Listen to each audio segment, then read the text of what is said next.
कार्तिक उरांव प्यार से झारखंड के काला हीरा के नाम से जाने जाते थे। उनका जन्म लिट्टाटोली गुमला गांव में हुआ था। ये माटी का लाल आगे चलकर असाधारण काम करेगा।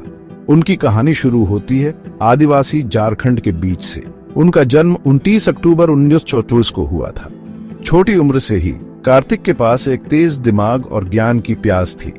गुमला में उनकी शुरुआती शिक्षा ने उनके भविष्य की नींव रखी।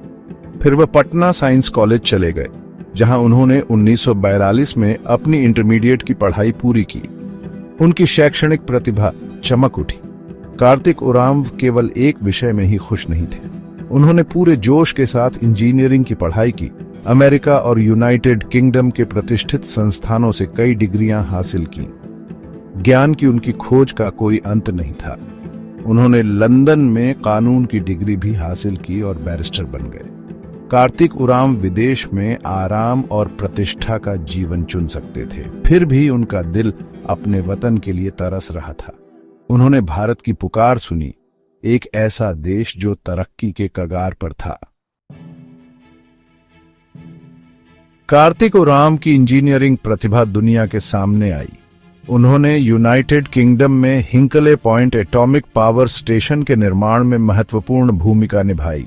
दुनिया के सबसे बड़े पावर स्टेशनों में से एक, ये उनकी तकनीकी कुशलता का प्रमाण था। एक कुशल इंजीनियर के रूप में उनकी प्रतिष्ठा दूर दूर तक फैल गई। उन्होंने ब्रिटिश रेलवे के साथ काम किया, उनके आधुनिकीकरण के प्रयासों में योगदान दिया। ब्रिटिश ट्रांसपोर्ट कमीशन को भी उनकी विशेषज्ञता का लाभ मिला। विदेश में अपनी सफलता के बावजूद कार्तिक उरांव अपनी जड़ें नहीं भूले। जब प्रधानमंत्री जवाहरलाल नेहरू ने उन्हें भारत लौटने का आह्वान किया तो उन्होंने संकोच नहीं किया। उनका दिल भारत से जुड़ा था। कार्तिक उरांव की वापसी ने भारत के औद्योगिक विकास में एक महत्वपूर्ण मोड़ ला दिया। उन्होंने रांची में हेवी इंजीनियरिंग कॉरपोरेशन में डिप्टी चीफ इंजीनियर डिजाइन की भूमिका निभाई। भारतीय इंजीनियरिंग की आधारशिला के रूप में HEC की स्थापना में उनका योगदान महत्वपूर्ण था। कार्तिक उरांव की अपने लोगों के प्रति प्रतिबद्धता इंजीनियरिंग के दायरे से बाहर भी थी। उनका मानना था भारत के आदिवासी समुदायों को सशक्त बनाना चाहिए। इसी विश्वास ने उन्हें राजनीति की दुनिया में ला खड़ा किया।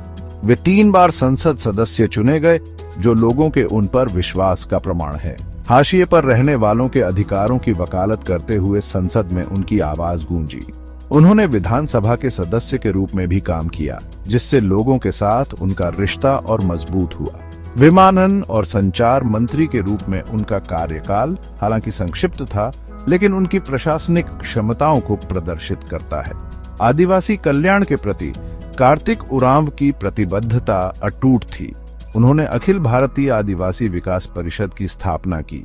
इस गैर सरकारी संगठन ने 29 राज्यों में आदिवासी समुदायों की बेहतरी के लिए अथक प्रयास किया। झारखंड के काला हीरा कार्तिक उरांव ने भारत पर एक अमिट छाप छोड़ी। वह एक इंजीनियर, एक राजनेता और सबसे बढ़कर इस माटी के सच्चे बेटे थे। उन्होंने अपना जीवन अपने लोगों और अपने देश के लिए एक बेहतर भविष्य बनाने के लिए समर्पित कर दिया। उनकी कहानी हम सभी के लिए प्रेरणा है। वह विनम्र शुरुआत से विभिन्न क्षेत्रों में महानता हासिल करने के लिए उठे। फिर भी उनके महान योगदानों के बावजूद उनकी विरासत को विशेष रूप से उनके गृह राज्य झारखंड में बहुत कम जाना जाता है।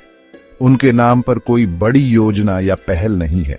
उनकी कहानी व्यापक रूप से ज्ञात नहीं है, यहाँ तक कि उन आदिवासी समुदायों के भीतर भी जिनके लिए उन्होंने इतनी मेहनत की। कार्तिक उरांव की विरासत को याद रखना और उसका सम्मान करना हमारा कर्तव्य है।